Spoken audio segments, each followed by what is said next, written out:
حضرت ابراہیم علیہ السلام کی جو سرزمین تھی، ابراہیم علیہ السلام تو اصلاً ہند میں مبعوث ہوئے تھے. خود ابراہیم عند الکافہ عجمہ ہے، اور یہ جو پشاور سے اوپر جمرود ہے یہ اصلاً نمرود ہے، اور یہی نمرود کا دارالخلافہ تھا جس نے پوری دنیا پر حکومت کی ہے. اور آگے 2 پہاڑ ہیں جس میں 6 میل تک راکھ بچھی ہوئی ہے، چند فٹ کھود کے نیچے زمین راکھ سے بھری ہوئی ہے. لگتا یہی ہے کہ نمرود نے ابراہیم علیہ السلام کو ادھر ہی آگ میں جلایا تھا، جسے اللہ نے گل گلزار کیا، یا نار کونی برداً وسلاما علی ابراہیم.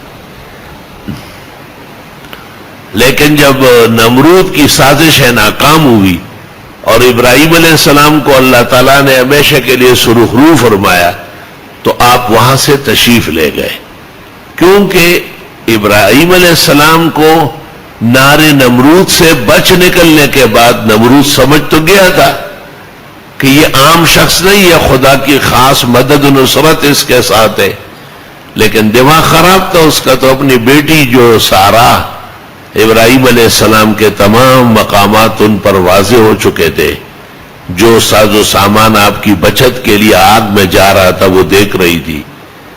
تو نمرود نے ایک تو بیٹی ابراہیم علیہ السلام کے حوالے کی کہ اس کے ساتھ آپ نکاح کریں تاکہ آپ کے خدا کا غصہ کم ہو جائے. ابراہیم علیہ السلام نے کہا اس سے اللہ راضی نہیں ہوگا جب تک تو کفر سے توبہ نہ کرے، ایمان نہ لائے. دوسرا یہ کہ ابراہیم علیہ السلام نے تبلیغ جب کرتے تھے اور درس دیتے تھے، بیان کرتے تھے، نمرود نے کہا کچھ نہ کہے، آج کے بعد اسے کچھ کہے نہیں، لیکن سرکاری اہلکاروں کو کہا کہ لوگ نہ آنے دے، لوگوں کو دور دور سے روکتے تھے.